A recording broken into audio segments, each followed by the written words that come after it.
نحمده ونصلي على رسوله الكريم أما بعد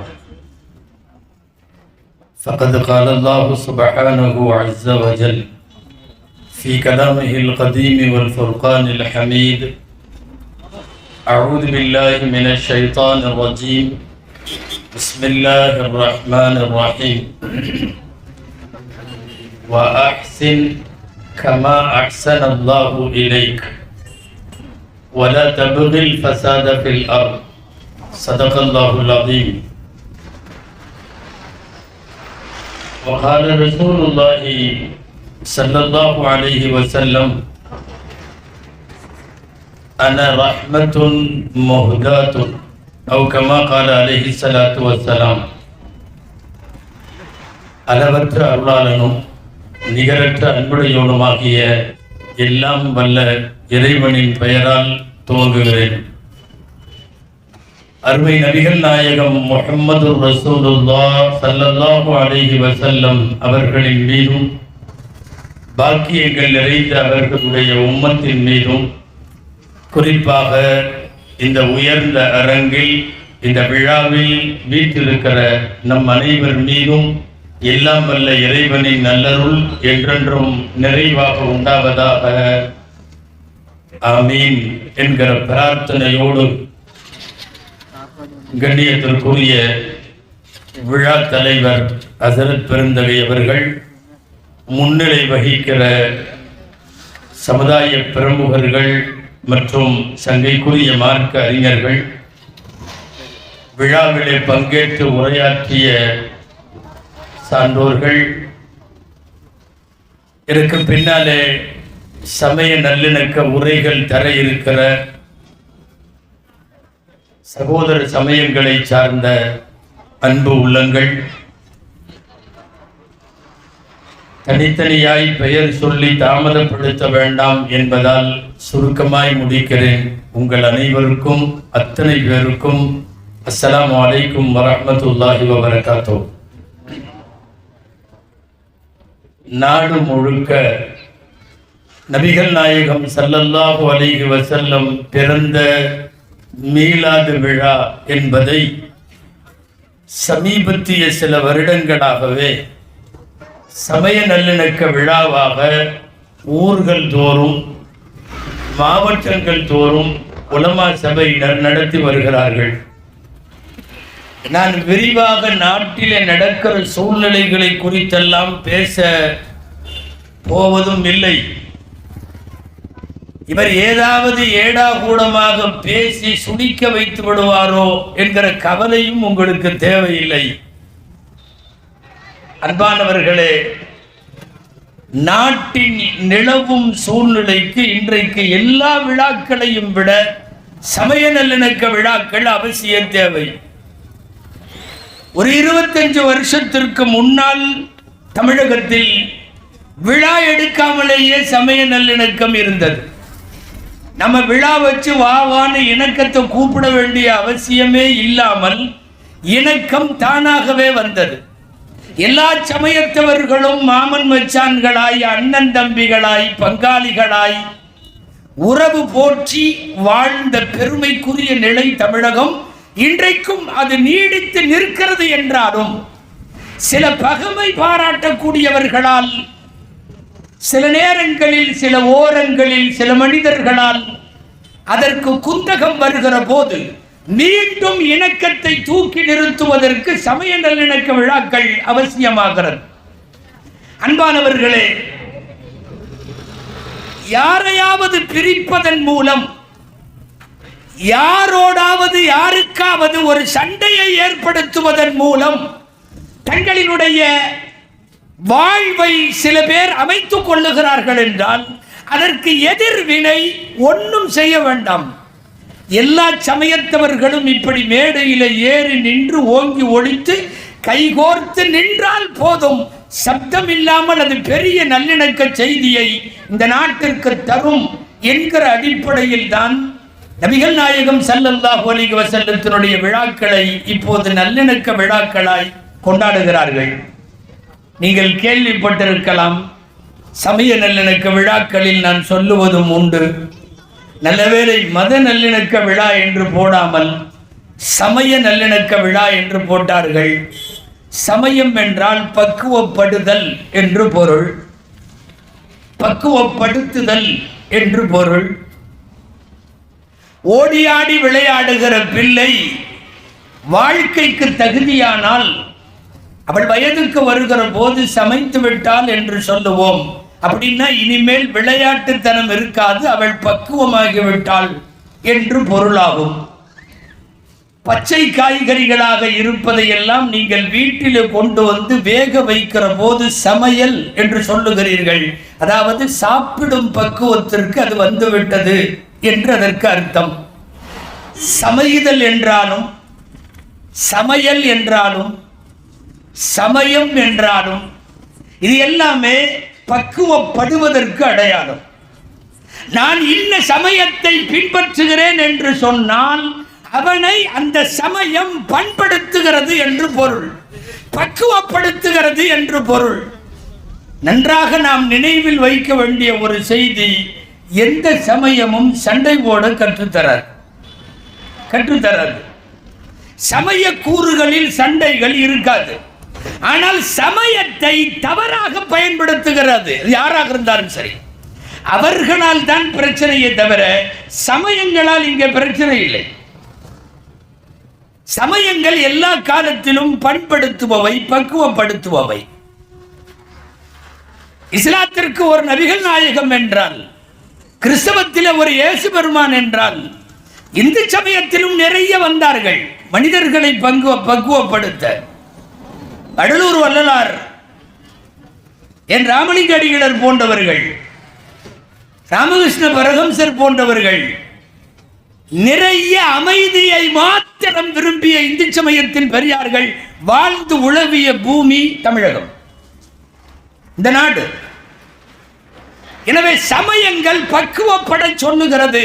சில பேர் பக்குவப்படாமல் தன் பாக்கெட்டுகளை பக்குவப்படுத்த, தன் நாற்காலிகளை பக்குவப்படுத்த, தன் அரசியல் இருப்பை தக்க வைத்துக் கொள்ள யாராவது சண்டை போட வேண்டும் என்கிற அடிப்படையில் மூட்டப்படுகிற சமய சண்டைகள் என்பது சமயத்தின் மீதான குற்றம் அல்ல.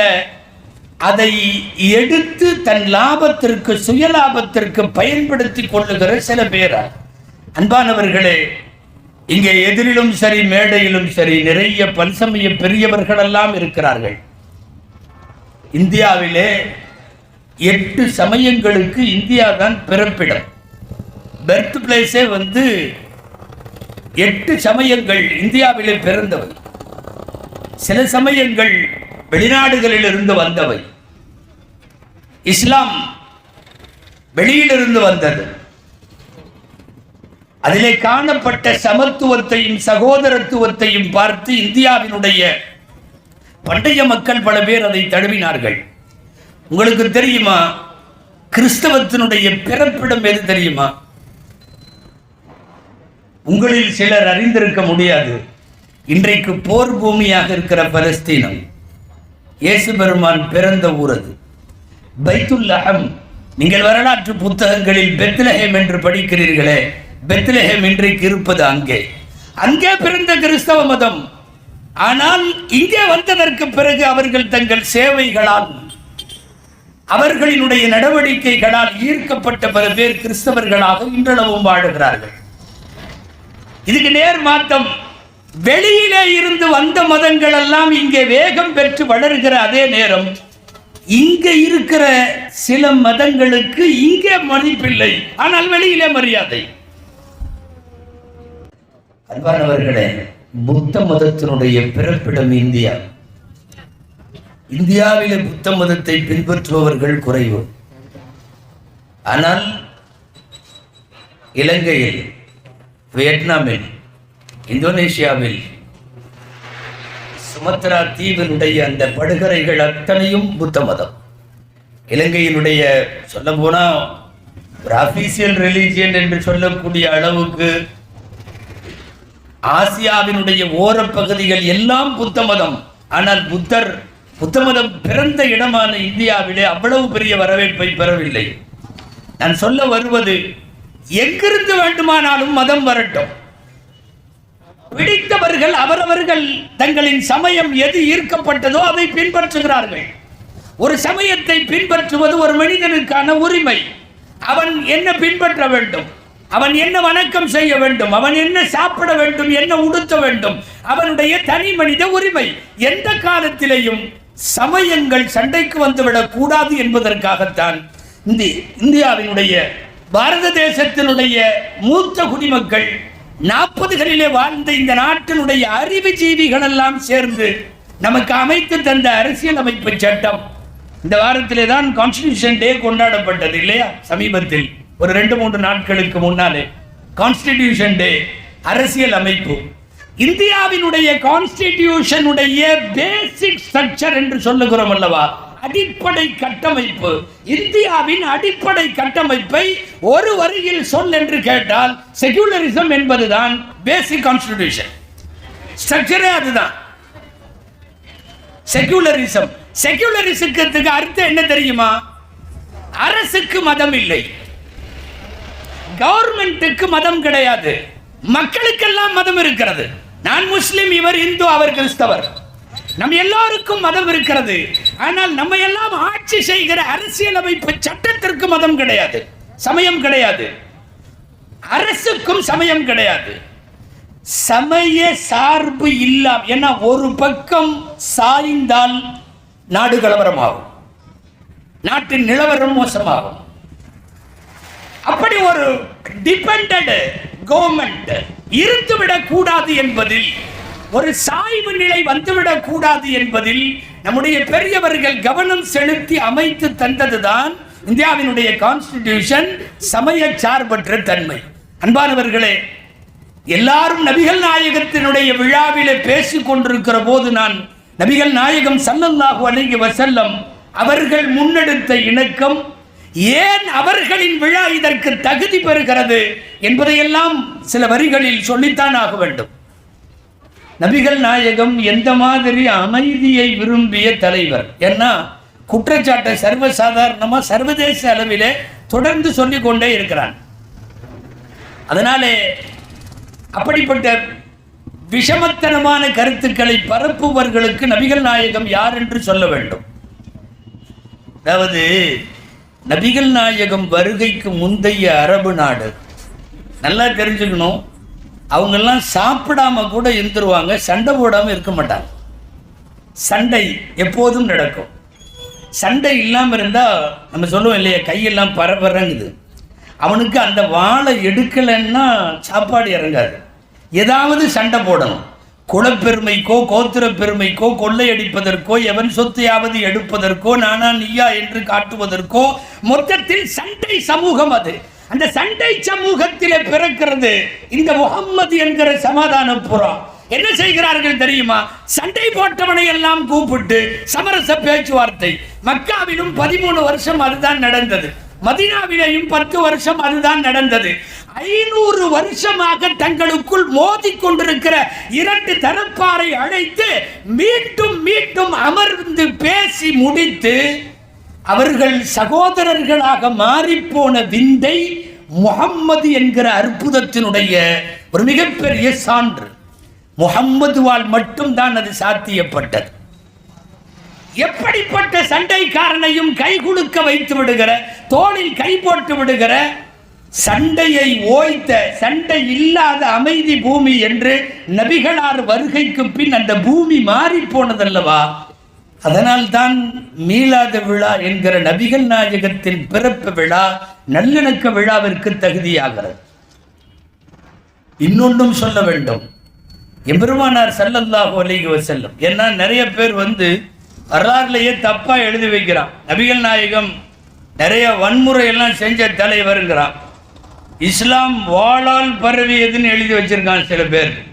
இந்த ப்ரொஃபஸர் கே ஹிட்டின்னு ஒருத்தர் இருக்கார், மிகப்பெரிய ஆய்வாளர், கிறிஸ்தவ பேரறிஞர், ஆய்வாளர், வரலாற்று ஆய்வாளர். அவர் இஸ்லாம் அட் த கிராஸ் ரோடு அப்படின்னு ஒரு புத்தகம். இந்த புத்தகத்தில் அவர் எழுதுறாரு, இந்த பூமியில் 800 வருஷமா ஒரு பொய் சொல்றானுங்க. 800 வருஷமா என்ன பொய்னா, இஸ்லாம் வாளால் பரவியதுன்னு சொல்லி பொதுவாக ஒரு தியரி இருக்கு நாட்டுப்புறத்தில், என்னன்னா ஒரு ஒரு பொய்யை திரும்ப திரும்ப சொல்லிகிட்டே இருந்தால் உண்மையாயிரும். திரும்ப திரும்ப நல்லா தாங்க ரோட்டில் ஒருத்தர் போயிட்டு இருப்பாரு, திண்ணையில் உட்காந்துருக்கிறவன் என்ன மூஞ்சி ஒரு மாதிரி இருக்குமா, நல்லா தான் இருந்திருக்கும், கிளப்பி விடுவான் அவனா. அவர் டிஸ்டர்ப் ஆக மாட்டார். அப்போ கொஞ்சம் தூரம் போனோடனே இன்னொருத்தனும் அதையே ஏன் என்னாச்சும்மா, முகம் சரியில்லையம்மா, லேசாக டவுட் வரும். இப்படியே இங்கே தெருவை கிடக்கிறக்குள்ள 10 பேரும் உன் மூஞ்சி சரியில்லைன்ட்டான்னா அவன் நேராக கண்ணாடி முன்னாடி போய் நின்றுவான். என்ன ஆச்சு நமக்கு? ஒரு பொய்யை திரும்ப திரும்ப சொல்லுவதால் ஓரளவு உண்மையாகிவிட முடியும் என்கிற இந்த ஒரு ஒரு சித்தாந்தத்திலே வாளால் பரவியதுங்கிறான். நான் பொது சமூகத்திடம் ஒரு செய்தி வைக்கிறேன். பெருமானார் ஸல்லல்லாஹு அலைஹி வஸல்லம் என்கிற நபிகள் நாயகம் போரிலே பங்கேற்றார்கள், உண்மை. மொத்த வாழ்க்கை 63 வருஷம். 63 வருஷ வாழ்க்கையில் 55வது வயது வரை கையில வாளை தூக்கவே இல்லை. ஏங்க, ஒரு மனிதனுடைய வாழ்க்கையில 63 வருஷம், 55வது வயசு வரைக்கும் எந்த யுத்தத்துக்கும் போகல, எந்த சண்டையும் நடக்கல, எந்த வாளையும் கையில் எடுக்கல. முதலாக அவர்கள் தற்காப்புக்காக வேண்டி தன்னை மீண்டும் மீண்டும் அடிப்பவனிடம் இனிமேல் குனியக்கூடாது என்று முடிவெடுத்து கொட்ட குடிப்பது கோழைத்தனத்திற்கு அடையாளம் என்று சொல்லி மைதானத்திற்கு அவர்கள் வருகிற போது வயசு 55. அந்த இடத்திற்கு பத்ர் மைதானம் என்று பெயர். ரசூலுல்லாவுடைய வாழ்க்கையில சந்திச்ச முதல் போர் அது. நான் கேட்குறேன், 63 வருஷத்தில் 55 வயசு வரைக்கும் சண்டை போடுறவனையெல்லாம் கூப்பிட்டு சமாதானம் பேசிகிட்டே இருந்த ஒருத்தர் தற்பாதுகாப்புக்காக வேண்டி தள்ளாடுகிற முதுமையை தொட்டுவிட்ட இறப்பை நெருங்கி கொண்டிருக்கிற காலத்தில் வாள் எடுத்து கொண்டு வந்தார்னா இவன் உடனே வாளால் பரவி என்ற வரலாறு எவ்வளவு தூரம் அது புனைவு என்று நமக்கு புரிய வேண்டும். எவ்வளவு தூரம் அது ஒரு இட்டு கட்டப்பட்ட செய்தி என்பது புரிய வேண்டும். சண்டை பூமியை சமாதானமாய் ஆக்கியதால் நபிகள் நாயகம் விழா மட்டும்தான் அந்த இணக்கத்திற்கு தகுதியான விழா என்பதை நான் அழுத்தமாய் இந்த மேடையில் பதிவு செய்வேன். அன்பானவர்களே, நபிகள் நாயகம் வாழுகிறார்கள். அவர்கள் வாழுகிற அதே ஊர் சிலைகளை வணங்கக்கூடிய முஷ்ரிக்குகள் என்று சொல்லக்கூடியவர்கள் வாழுகிறார்கள். கடவுளே இல்லை என்று சொல்லக்கூடிய இறை நிராகரிப்பாளர்கள் வாழுகிறார்கள். ஒரு பெரிய சமூகமாக யூதர்கள் கூடவே வாழுகிறார்கள். கிறிஸ்தவர்கள், குறிப்பாக நஜ்ரானுடைய கிறிஸ்தவர்கள் என்று குர்ஆனும் ஹதீஸும் பேசுகிற ஒரு பெரும் கிறிஸ்தவ சமூகம் வாழுகிறது. இதையெல்லாம் தாண்டி நெருப்பை வணங்குகிற மஜூசிகள் என்பவர்கள் வாழுகிறார்கள். இவ்வளவு பேரும் வாழுகிறார்கள். நடுவில் நாயகமும் வாழுகிறார்கள். அடுத்த சமயத்தின் இருப்பை ஏற்பதுதான் உயர்ந்த நல்லிணக்கம். நீங்கள் நன்றாக இந்த வார்த்தையை குறித்து கொள்ள வேண்டும். நான் மட்டும்தான் இருப்பேன், நீங்கள்லாம் வெளியே போ. நான் மட்டும்தான் இருப்பேன், இது என்னுடைய நாடு, முஸ்லிம் நாடு, நீ அத்தனை பேர் வெளியே போ. அல்லது இது கிறிஸ்தவ நாடு, மற்றவங்கெல்லாம் வெளியே போ. அல்லது இது இந்துக்களின் நாடு, மற்றவங்கெல்லாம் வெளியே போ. நாடு விளங்காமல் போயிடும். அன்பானவர்களே, பிற சமயத்தின் இருப்பை ஏற்குதல் என்பதுதான் உச்சகட்ட சகிப்புத்தன்மை. நபிகள் நாயகம் வாழுகிற போது இந்த பன்மை சமூகம் வாழ்ந்தது, பல்லின சமூகம் வாழ்ந்தது. யூதர்கள் அவர்கள் மதச்சட்டப்படி வாழ்ந்தார்கள். கிறிஸ்தவர்கள் அவர்களுடைய தேவாலயங்களில் வழிபாடு நடத்தி அவர்கள் வாழ்ந்தார்கள். மஜூசிகள் நெருப்பை வணங்கினார்கள். எல்லாம் எப்படி நடக்கும்? அங்கிருக்கிற மெஜாரிட்டியினுடைய ஒரு தலைமை கொஞ்சம் இணக்கத்தோடு இருப்பதால் தான் அவரவர்கள் வழிபாட்டு பிரகாரம் வாழ அனுமதிப்பது ஒரு பெருந்தன்மை. அந்த பெருந்தன்மை பெருமானாருக்கு உண்டு, நபிகள் நாயகம் ஸல்லல்லாஹு அலைஹி வஸல்லம் அவர்களுக்கு உண்டு. மீண்டும் மீண்டும் ஒரு தவறை சொல்லி அதை உண்மையாக்க முனைகிற ஒரு காலச்சூழல் இருப்பதால் தான் உலகம் முழுக்க நல்லிணக்கத்தை பற்றி நாம் அதிகம் பேச வேண்டிய சூழ்நிலை. சில நேரம் நல்லிணக்கத்தை பேசினாலும் 4 பேர் திட்டிட்டு இருப்பான். நாம் இங்கே மேடையில் இந்து சகோதரர்கள், கிறிஸ்தவ சகோதரர்கள், பல்வேறு அமைப்புகளை சார்ந்த பிரதிநிதிகள் நாம் எல்லாம் உட்காந்துருக்கோம்ல. இதே மாதிரி வேற ஒரு இடத்துல 4 பேர் உட்காந்து திட்டிட்டு இருப்பான். இவங்கெல்லாம் ஏன் ஒன்றா உட்காடுறானுங்க? ஏன்னா ஒன்றா உட்கார்ந்தா அவங்களுடைய முன்னேற்றத்துக்கு ஏதாவது பிரச்சனையாக இருக்கலாம். இவங்க நம்ம ஒன்னா உட்கார்றதுங்கிறது அவங்களுக்கு பிடிக்க மாட்டேங்குது.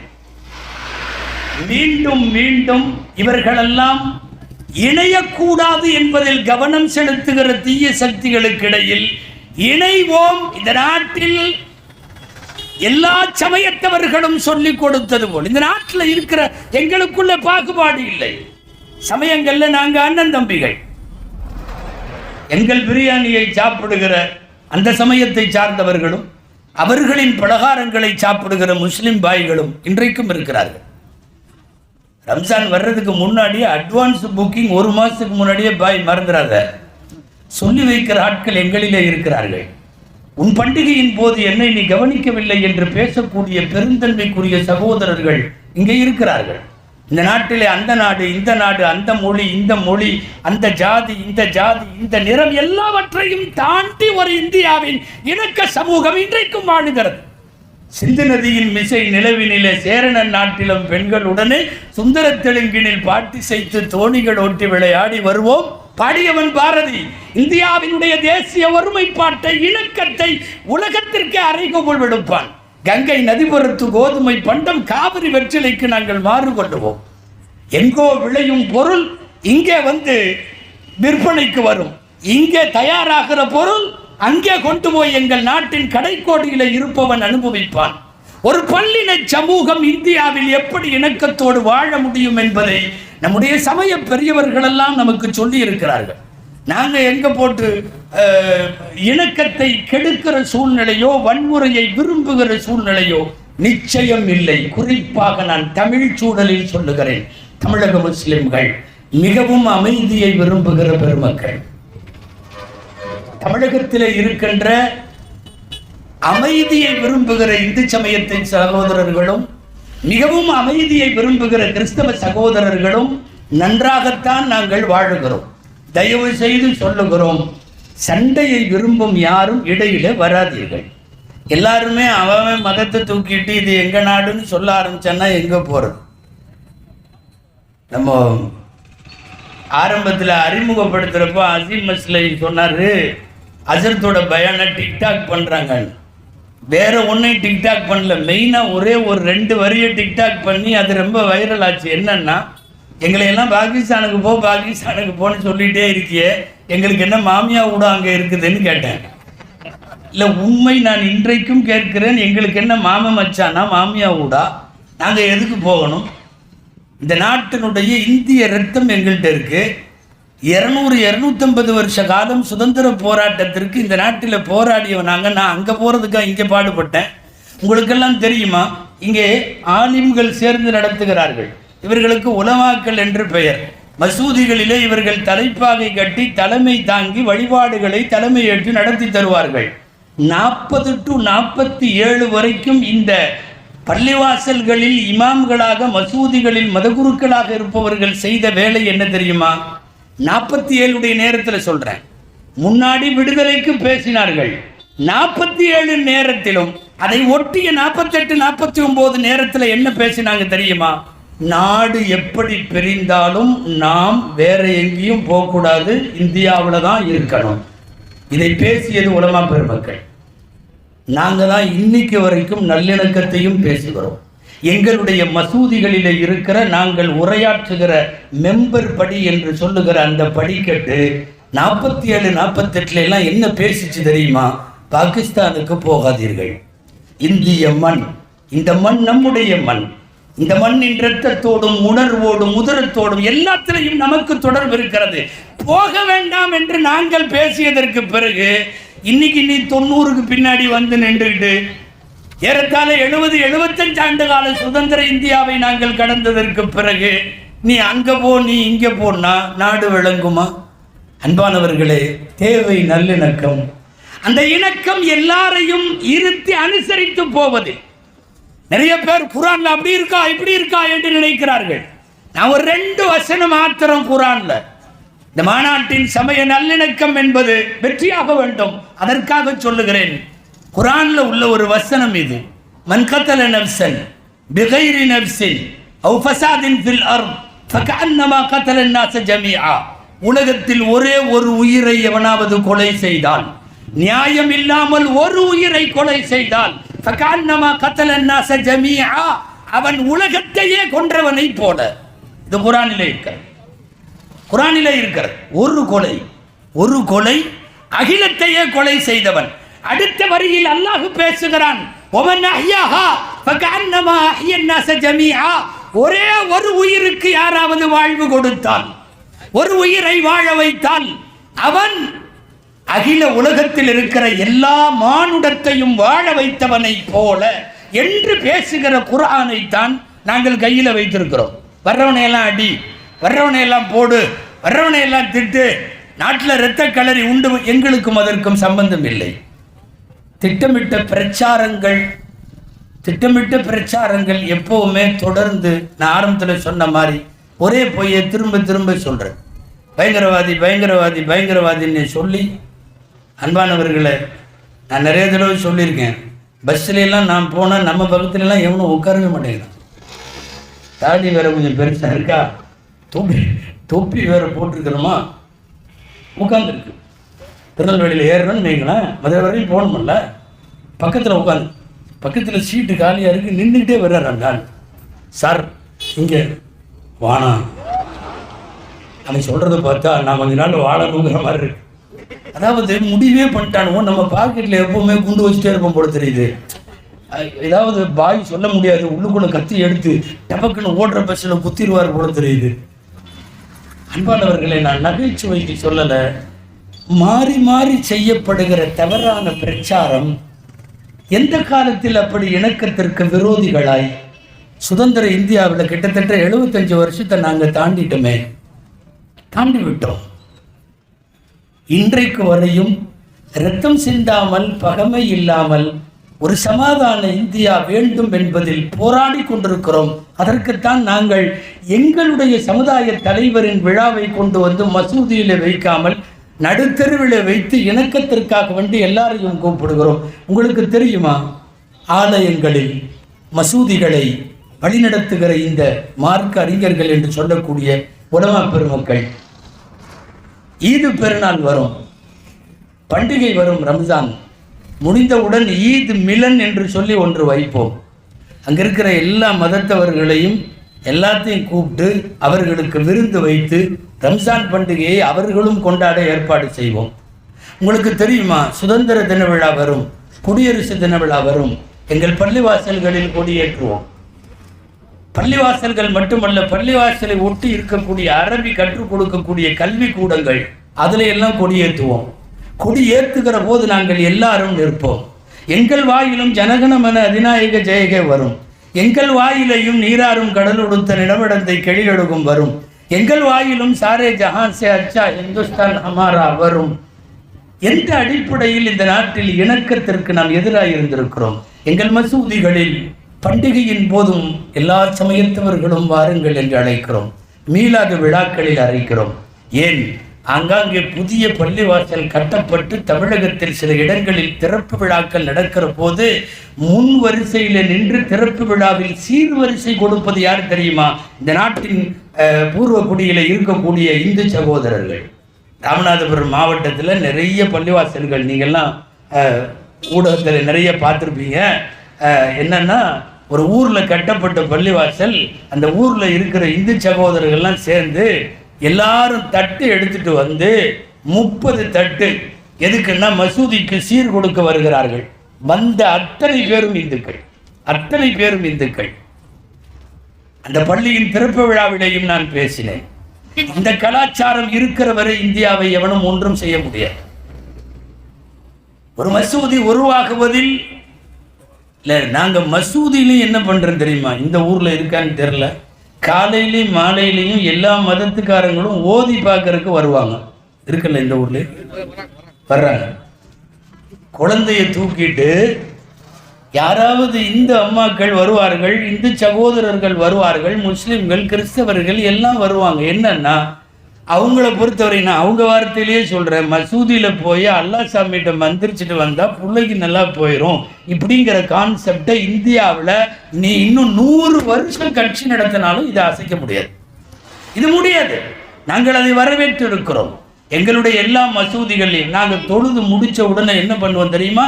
போகிற போது குர்ஆனுடைய வசனங்கள், இறைவன் ஆரோக்கியத்தை தரட்டும், இறைவன் நோய் நிவாரணத்தை தரட்டும் என்று சொல்லக்கூடிய சூரத்துல் ஃபாத்திஹா உள்ளிட்ட சில வசனங்களை ஓதி முடித்து விட்டு போவோம். நீ என்னவாவது பேசிட்டு இருக்கலாம், அங்க குழந்தைக்கு காய்ச்சல் நல்லா போயிடும். அது தானா அந்த கால்கள் பள்ளிவாசலை நோக்கி வரும்.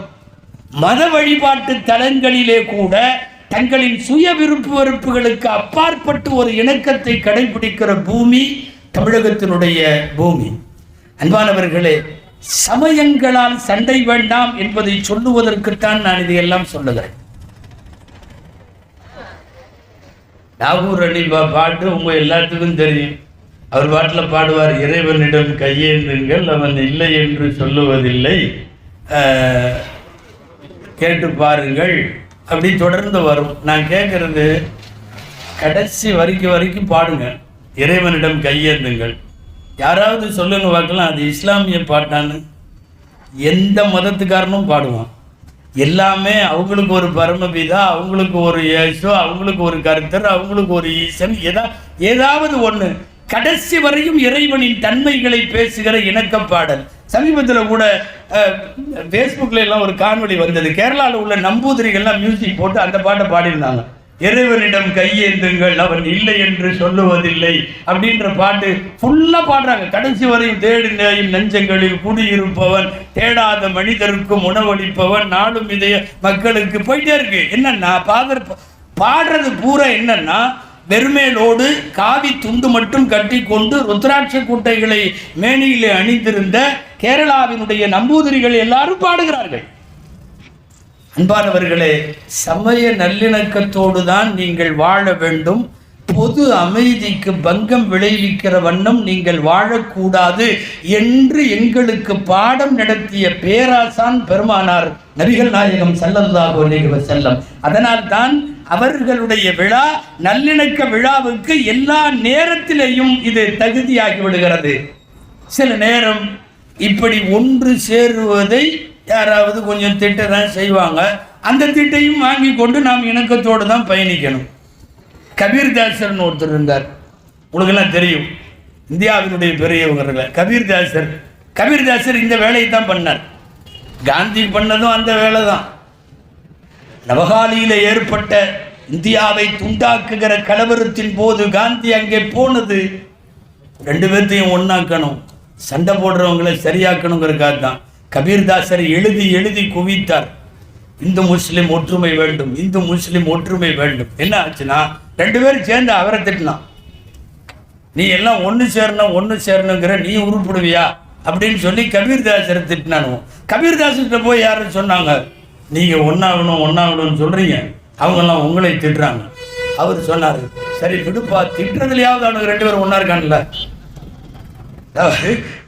பொதுவாக ஒரு சப்ஜெக்டாக அவன் என்ன எடுத்துட்டு அவன் திட்டுறதுலையாவது ஒன்றா இருக்கான்ல, சந்தோஷப்பட விடு. இந்த நாட்டில் இன்டலெக்சுவல்களாக நம் கண்ணுக்கு தெரிகிற, அறிவுஜீவிகளாக தொலைநோக்கு பார்வை உடையவர்களாக நம் கண்ணுக்கு தெரிகிற எல்லாருமே அல்மோஸ்ட் ஒற்றுமைக்காக, குறிப்பாக சமயங்களின் ஒற்றுமைக்காகத்தான் அவர்களெல்லாம் பாடுபட்டார்கள். சமயங்களில் தாக்கப்படுகிறோம், இணக்கத்திற்காக கூட தாக்கப்படுகிறோம். இணக்கத்திற்காக இப்போ லாஸ்ட் நடந்த ஈத் மிலன், ரம்ஜான் பண்டிகையை ஒட்டி அமெரிக்க அதிபர் வெள்ளை மாளிகையில் ஒரு ஈத் மிலன் நடந்தது. வருஷம் நடக்கும். அது ஒரு ஃபார்முலா, அப்படியே ஒரு வழக்கம் வைத்திருக்கிறார்கள். அந்த அமைச்சரவையினுடைய புரோட்டோகால் அது. எல்லா பண்டிகைகள்லையும் அப்படி ஒரு வாழ்த்து சொல்றதும் ஒரு இது பண்றதும். அதுல உட்கார்ந்து ஜோ பைடன் ரம்ஜான் விருந்து, பண்டிகை விருந்து சாப்பிட்டு அவர் பேசினார். ஜோ பைடன், நீங்க இன்னைக்கு யூடியூப்ல அடிங்க இருக்கு, இணையதளங்கள்ல அடிங்க இருக்கு, Joe Biden speech at Eid Milan அப்படின்னு போட்டு சர்ச் பண்ணுங்க. அதுல வருது, ஜோ பைடன் பேசுறாரு, பல்வேறு நாடுகளில் அந்த நாடுகளுக்காக அதிகம் இரத்தம் சிந்தி பாடுபட்டவர்கள் முஸ்லிம்கள். சொல்றது ஜோ பைடன். நீங்க ஏதோ இங்க இருக்கிற உலமாக்கள் சொல்றாங்கன்னு நினைக்க வேண்டாம். சொல்லிட்டு அவர் சொல்றாரு, அதே சமயம் பாடுபட்ட நாடுகளிலேயே மிக மோசமாக நடத்தப்படுபவர்களும் முஸ்லிம்கள். நான் உங்க சிந்தனைக்கு விட்டுறேன். அவர் என்ன சொல்ல வர்றார், எதுக்கு சொல்ல வர்றார், அவர் மனசுல என்ன நினைச்சிருக்கார், அதெல்லாம் தேவையில்லை. மொத்தத்தில் இது உண்மை. ஒரு நாட்டை கட்டமைக்க, அந்த நாட்டை மீட்டெடுக்க, அந்த நாட்டின் அடிமைத்தனத்தில் இருந்து அதை மீட்டு கொண்டு வர மிகப்பெரிய போராட்டங்களை நடத்தியவர்களும் முஸ்லிம்கள். ஆனால் அப்படி ஒரு உருப்பட்டதற்கு பிறகு அந்த நாட்டில் நீ எங்களுக்கு ஆகாதவன் என்று சொல்லக்கூடிய விஷயங்கள் நடப்பதும் இதே இடத்தில்தான். அன்பானவர்களை, நான் எல்லா சமயத்தவர்களுக்கும் சொல்லுகிறேன், இந்த நாடு அமைதியான நாடு. உங்களுக்கு தெரியுமா, பிரிட்டிஷ்ல இருந்து சோல்ஜர்ஸ் வந்தாங்க, இராணுவ வீரர்கள். கிழக்கிந்திய கம்பெனியிலிருந்து நீங்க வரலாறு தொடங்குனீங்கன்னா பெரிய அளவுல இராணுவ வீரர்கள் வந்தார்கள். மறுபக்கம் என்ன தெரியுமா, பாதிரிகளும் வந்தார்கள். நாம 47 வரைக்கும் போராடிட்டு நம்ம என்ன பண்ணோம் தெரியுமா, இராணுவ வீரர்களை எல்லாம் திரும்பி போயிருந்தோம். ஆனா பாதிரியார்களை நீங்க இங்கேயே இருங்கட்டோம். ஏன்னா அந்த பாதிரிகள் பல பேர் இங்கே நடத்திய கல்வி பணியும் மருத்துவ பணியும், அவர்கள் நடத்திய கான்வென்ட் ஸ்கூலுகள், அவர்கள் நடத்திய ஹாஸ்பிட்டல்ஸ், அவர்கள் எடுத்துக்கொண்ட சோசியல் சர்வீசஸ் என்ன ஆச்சுன்னா, இராணுவ வீரர்களை துரத்திய இதே இந்திய நாடு அந்த பாதிரிகளை மட்டும் வைத்துக் கொண்டதற்கு என்ன காரணம், இங்கே எங்களுக்கு துப்பாக்கியை தூட்டி மிரட்டுபவர்கள் தேவையில்லை, எங்களை அன்பாய் பேசுபவர்கள் தேவை. இன்னைக்கு வரலாறு தப்பா பேசுறாங்க, வரலாறு தப்பா மாத்துறாங்க.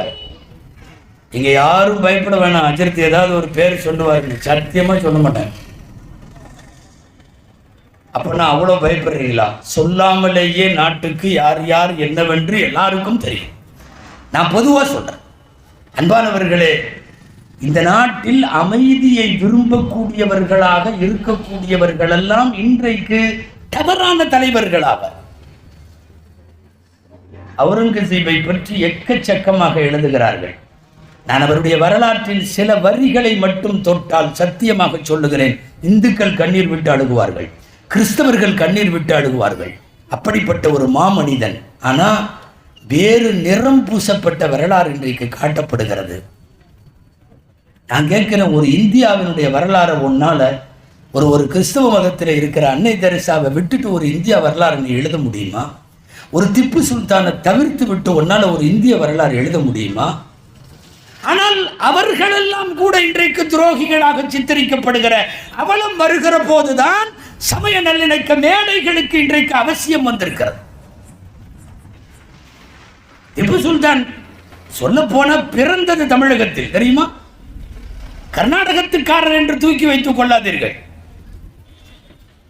பிஎம் அவங்களுடைய தாயார் கர்ப்பஸ்திரியாக இருக்கிற போது நாடு பிடிக்கிற போர்கள் செய்து கொண்டு வந்த ஹைதர் அலி ஆற்காட்டுக்கு பக்கத்துல இன்னைக்கும் திப்பு சாஹிப் தர்கா அப்படின்னு அங்க ஒரு தர்கா இருக்கு.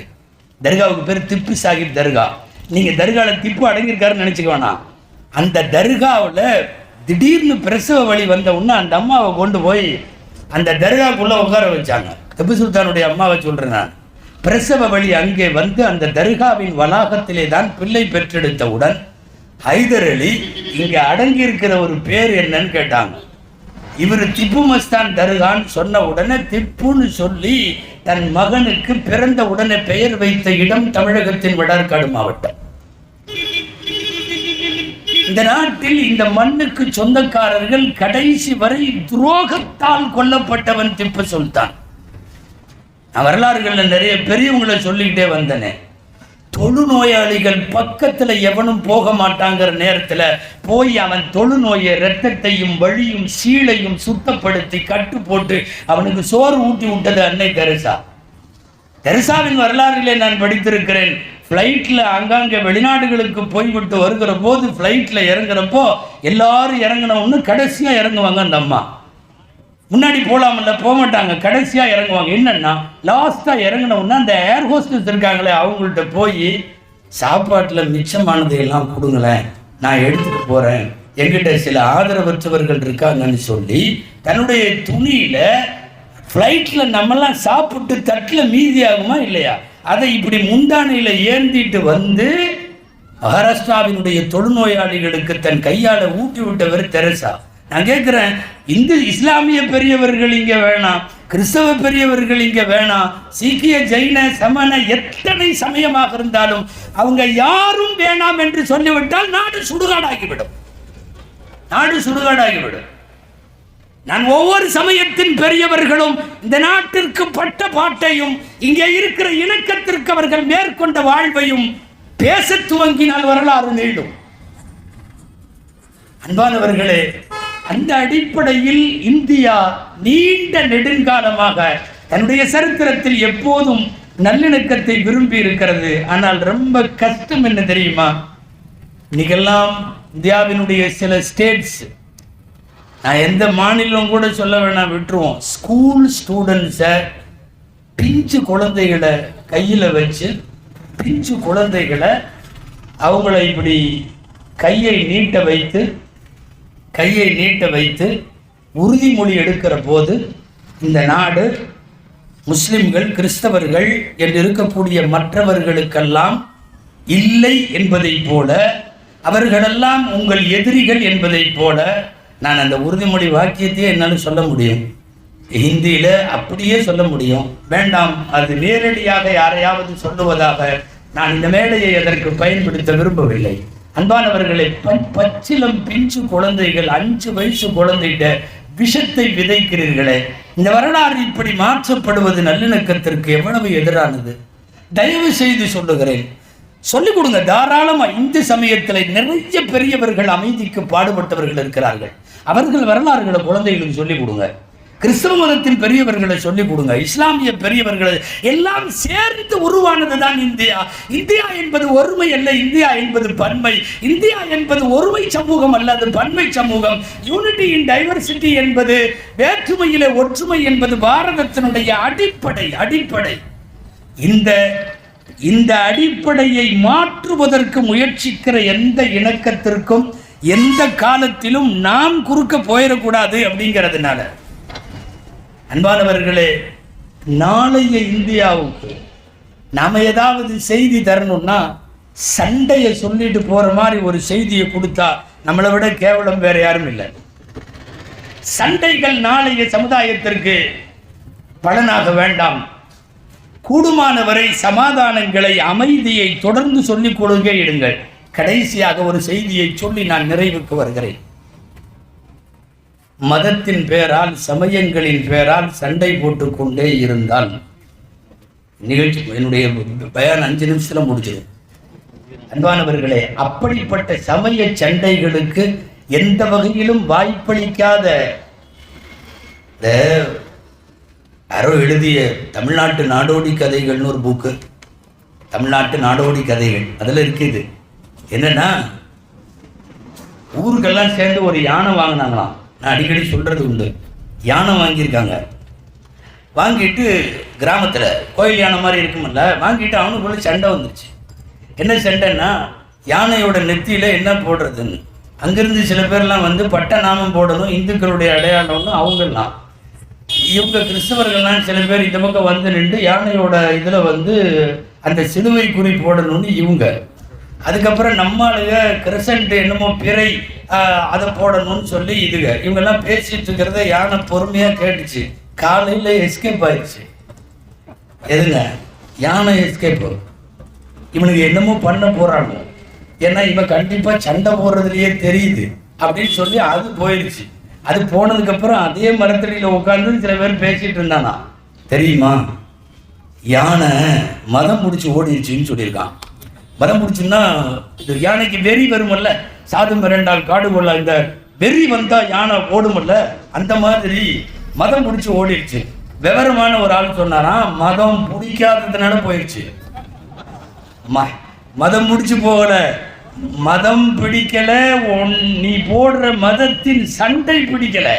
நீ என்னைக்கு வந்து நின்றுட்டு நான் இந்து, நான் முஸ்லீம், நான் கிறிஸ்துன்னு சண்டை போட ஆரம்பிச்சியோ, யானை கூட எஸ்கேப் ஆகுதுன்னா அப்போ நடுநிலை சமூகமாக வாழுகிற இந்தியாவினுடைய பல்லின சமூகத்தின் நிலை என்ன? அன்பானவர்களே, எனக்கு தரப்பட்டிருக்கிற நேரம் நிறைவடைய போகிறது. எனக்கு பின்னாலே பல்சமயத்தை சார்ந்த அறிஞர் பெருமக்கள் பேச வேண்டும். அது ரொம்ப முக்கியம். இந்த மேடைக்கான மிக தகுதியான உரைகள் அவைகள். இதற்கிடையில வானத்திலிருந்து வேறு எதுவும் நமக்கு நிகழ்ச்சி தடையாகிவிடக் கூடாது என்கிற நோக்கத்தில் தொடர்ந்து அடுத்தவர்களுக்கு வழிவிட்டு நல்ல வாய்ப்புக்கு நன்றி சொல்லி இந்த பிரம்மாண்டமான ஏற்பாட்டை நடத்திய தூத்துக்குடி மாவட்ட ஜமாத்துல் உலமா சபையினுடைய மாண்பார்ந்த நிர்வாகிகள், இவ்வளவு பெரிய சிறப்போடு இந்த விழா நடைபெற காரணமாக இருக்கிற செய்துங்கநல்லூரினுடைய அனைத்து இஸ்லாமிய மற்றும் பொது நல அமைப்புகளை சார்ந்த அத்தனை பேருக்கும் நல்ல நன்றியை சொல்லி வார்த்தைகளை முடிக்கிறேன். வாஹிரு தஅவானா அல்ஹம்துலில்லாஹி ரப்பில் ஆலமீன். அஸ்ஸலாமு அலைக்கும் வரஹ்மத்துல்லாஹி வபரகாத்துஹு.